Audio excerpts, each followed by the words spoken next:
Hello everyone, this is Stephanie. Welcome to another video. So we are continuing on with our breezy brick stitch earrings. So it's a brick stitch ring and we've put a component inside. We've done the super duo. Today we're going to work on the IrisDuo. Isn't that gorgeous? I love how that looks. See how it puffs out? Here's the back.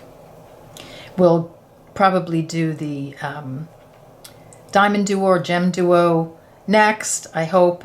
Here's a pie duo, here's a Moby duo. We'll get all the duos done eventually.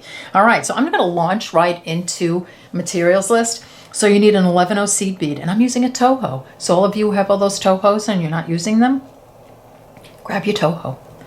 15/0 seed bead. I have two 20mm connectors. These either are quick links or just a regular connector. I will put links where you can purchase these in the description box, along with everything else, of course. So, you know, you click the down arrow, show more, everything will open and everything will be there. Lots of info, things I forget. You'll need IrisDuo, some 3mm bicones. I'm using actually this is not a closed jump ring, but if you have a closed jump ring, this is the best to use a 4mm closed jump ring. I'm using a locking jump ring because I didn't have one. And the reason you want to use a closed jump ring is because I changed the connection up here and I think it's so much better. So I've used an 11/0 and then the 4mm jump ring. Then you can connect any ear wire. You can also just turn this to the side and use it as a pendant. And you can remove the ear wire. So I think a much better connection. So if you don't have any closed jump rings, I'll link down below some places you can purchase closed jump rings. I highly recommend that you keep them in your stash. I'm going to order a whole bunch of them. All right, so we have two ear wires, a stop bead. I am a size 11 and 12 beading needle. I'm using Wildfire because I like to match the color to the bead if I can. However, Wildfire is just a little bit thicker than Fireline, or maybe quite a bit thicker than Fireline. It makes it a little more difficult to get through the beads in this piece, in all of these, but not a big deal. I just use a size 12 beading needle and I get through. But if you are concerned about that, you can just use some 6-pound Fireline and, you know, be a breeze. All right, so I think that's everything. To say stop beads? I got a stop bead here. Again, don't forget to look in the description box below the video for everything you need, plus places to purchase if you need them. All right, so also don't forget to like and subscribe and ring the bell so you get notified when I upload a video. All right, we'll get started. Okay, let's start the ring. So thread your needle with about 2.5 feet of thread, put on a stop bead, and leave enough of the tail to sew in. So we're going to pick up the first 11/0. We're just going to have it on the needle like that. We're going to come back to front through the ring. Just going to hold it there with my thumb, not let the bead come through. I want the bead to stay above my ring. So here, let me just move the stop bead out of the way and pull the bead down here. Okay, so this is what it looks like. Now I'm just going to go right back up that bead. So I've just looped it around the ring. And we'll do it a few times. Okay, it's always the first few, always the hardest. This is what I have. Pick up a bead. So insert your needle back to front through the ring. Hold your thumb there so it holds the bead there, just like that. And then sew up through this, the same bead. Now I have two on. Do it again. Pick up a bead, sew through the ring back to front, just holding my thumb there so the bead stays right there, and then right up the bead to loop around the ring and attach that bead. This is what I have so far. And you can give them a little pull so that they're next to each other. We'll do it one more time. Pick up a bead, back to front, looping around and sewing through that bead. Okay, so this is what you're going to do all the way around, and meet me at the end, and then I'll show you how to connect the two ends. Okay, we're down to the end. So I put my last bead on and have a little space here, but I'm not going to add another bead. I'm just going to sew these two together. And the way I'm going to do that is I'm exiting here. I'm just going to sew through this one, and that's going to kind of pull them together. And you can even kind of move them a little bit, slightly, like that. I'm going to sew through the ring. Just put my needle through the ring actually, and then I'm going to go sew back up through that same bead. So that's the original bead, like that. And then I'm going to pull both of these. Here, I'm going to turn it forward again. I'm going to pull this one. I'm going to pull my tail thread, and this is what happens. So you kind of get your your beads next to each other, and it's looking very good. Now you just want to sew these threads in. So I'm just going to sew down this one, and I'm not going through the ring. I'm just going up the next one, down this one. You can do this a little bit. You don't want to fill them up with too much thread. I just want to make sure it's secure. Down this one. And then to lock it in place, I generally go back this way, up this way. Maybe this is overkill, but this is what I do. And then down one more, like that. And then I'm just going to clip off that thread. I'm going to do the exact same thing with my tail thread. So I'm going to sew this thread in also, and then come on back and we'll start the unit. Okay, let's work on this little component. So thread your needle again for about 2.5 feet of thread. Put on a stop bead and leave enough of a tail to sew in. So you're going to pick up one 11-0, an IrisDuo, an 11-0, IrisDuo, 11-0, IrisDuo, 11-0, and an IrisDuo. Just like that. Drop those down to my stop bead. I'm just going to sew them into a circle.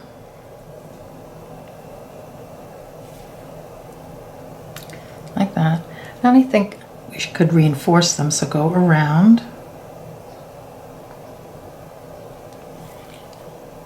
Hold beads to tighten it up.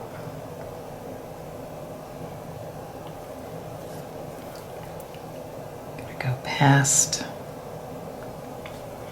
the stop bead and the tail. Just a couple of beads to get to one of the duos.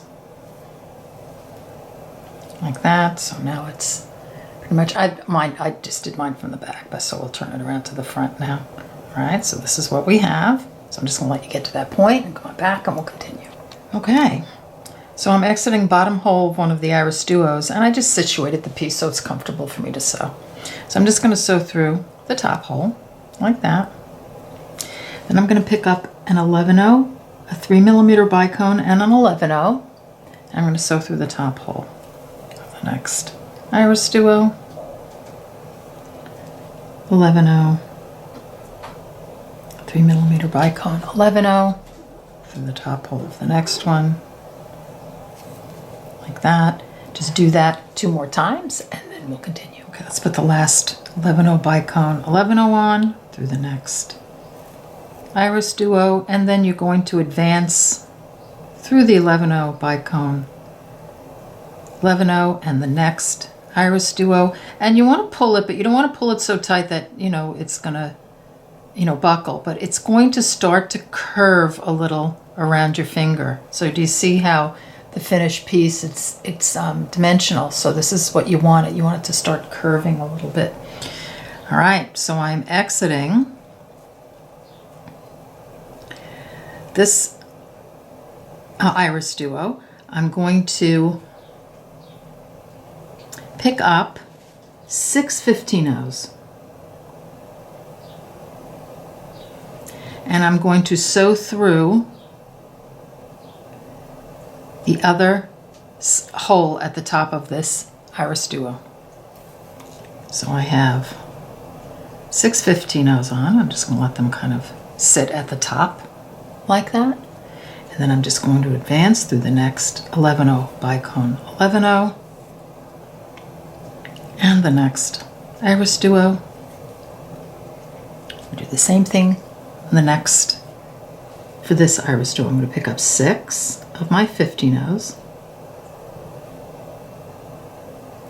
and I'm just going to sew through the other side of that hole I'm exiting so that they kind of sit at the top there. I'm going to advance through the next 11-0 bicone, 11-0, and the IrisDuo. You got it. 2 more times, and then meet me back here and we'll continue. Okay, I'm on my last one. So 6 15-0s through the IrisDuo, through the 11-0, the next IrisDuo, the 11-0, Bicone 11-0, next IrisDuo. So like that, make sure they kind of sit nicely, like that. So now you're done with your unit. So all you're gonna do at this point is you're exiting the top hole of an IrisDuo, sew up through these 3 beads on the one side, you know, the 3 15-0s. And I'm just gonna let you get to this point and then we'll continue. Okay, we're back. So now we're gonna sew this unit into, you know, to the ring. So I just sewed my tail thread in because it was bugging me. So you can sew that tail thread. You can sew it in on the interior, you know, on the back through the interior beads.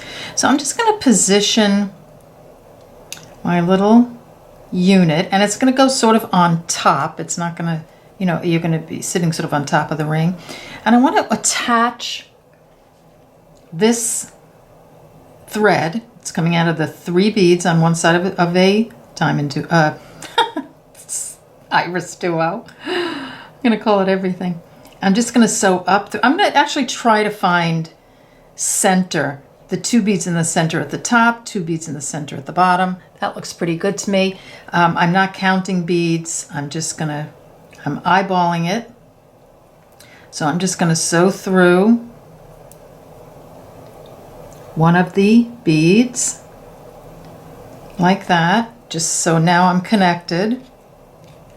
And I'm such a tight brick stitcher that I might need a size 12 beading needle, and you might also at this point. So here I've just attached to one of the outside beads. Now I'm not even going to put a bead on. I'm just going to sew through the next one that's on the ring like that, and then down through the 3. Let me just make sure you can see what I'm doing on the other side like this. And you've attached to these, so I've attached these 6 beads to these 2 right here on the ring. Now I'm just going to sew through the top hole of the IrisDuo, the 11-0, the Bicone 11-0, and the next IrisDuo. So I just want to move my thread over to here so I can sew this corner on.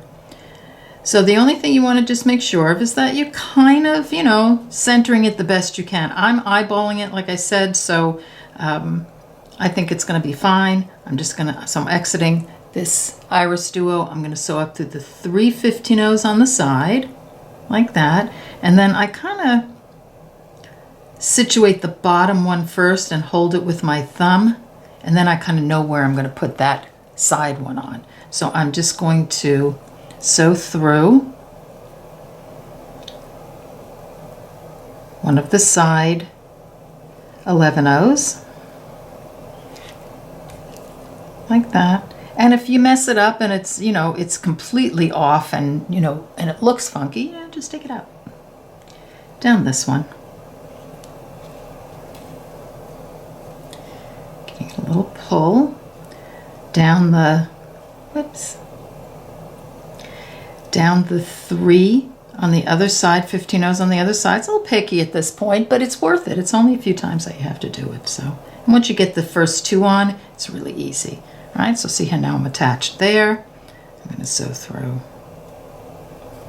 all the beads here until I get to the next IrisDuo, up the side 3, and then I'm just going to connect on this side and then do one more, and then don't cut your thread off after you do the last one. Meet me back here and we'll put the ear wire on. Okay, we're back, so we're going to put the ear wire on. So let me just find my, here's my little ring. Okay, so I'm exiting the IrisDuo right here. So I want to attach the ring up here, but I'm looking here and I'm seeing that I have a lot of thread going through these beads, and I just don't want to have to, you know, try to fight to get through them. So I'm going to move my thread to one of my IrisDuos that doesn't have a lot of thread coming out of it. So there's just one thread here. There are a couple here. So I'm exiting the IrisDuo right here. I'm just going to move my thread, just sew through the next 11-0, Bicone 11-0, through the next IrisDuo, I mean, if you don't have a lot of thread at the top where you're doing it right now, then don't worry about it. But I'm just moving to this one just because I'm just anticipating that it might be difficult to get through those beads. So here, so I've moved my thread to a place where I just have one thread connecting the beads at the top, so it should be easy for me to get through. All right, so I'm Xing an IrisDuo. I'm just going to sew up these 3 on the side, and then the 11-0 on the ring. That's right above those 3, you know, where we connected. Okay, that's working out fine. Now, you have your 4mm closed jump ring, hopefully, and an 11-0. So I'm going to pick up an 11-0, and I'm going to bring that down. I'm going to pick up the jump ring, and I'm going to put that on, but I don't want the 11-0 to go past the jump ring. I want them to be sort of separated like that. So I'm exiting right here. I'm just going to sew back through the 11-0, and then the 11-0 on the ring, you know, where I connected the IrisDuo there. Ow. Ouch, that hurts. And pop that on. And when I pop that on, it should just sit in between those 2 11-0s on the ring. And let me just, I bent my needle when I hit my finger. Ouch. All right, so let's see if we can, you know, finish this up. So I'm exiting this 11-0. I'm just going to go around again. So through this one, you got it. Through the 11-0, around the ring, back down through this one until you feel secure, and then sew your thread in. And then you have this nice little loop at the top, and you can attach any ear wire to that. You can even change the ear wire, or you can even use it as a pendant if you just turn it sideways like this. So that would be kind of cool as well. All right, so get that done and come on back and we'll finish it. Here are earrings. And I think they came out so pretty. Love the IrisDuo. So now we have the IrisDuo done. We have the Super Duo done. We're going to get the Diamond Duo, Pi Duo, and Moby Duo. So we'll do them all. I don't know if they'll all come in a row. I'll try to get this one done next. I know I got a lot of requests for the Diamond Duo. So I think we'll do that one next, and you know, we'll get them all done. All right, so I hope you enjoyed this video, and I'll see you in the next one. Take care, bye-bye.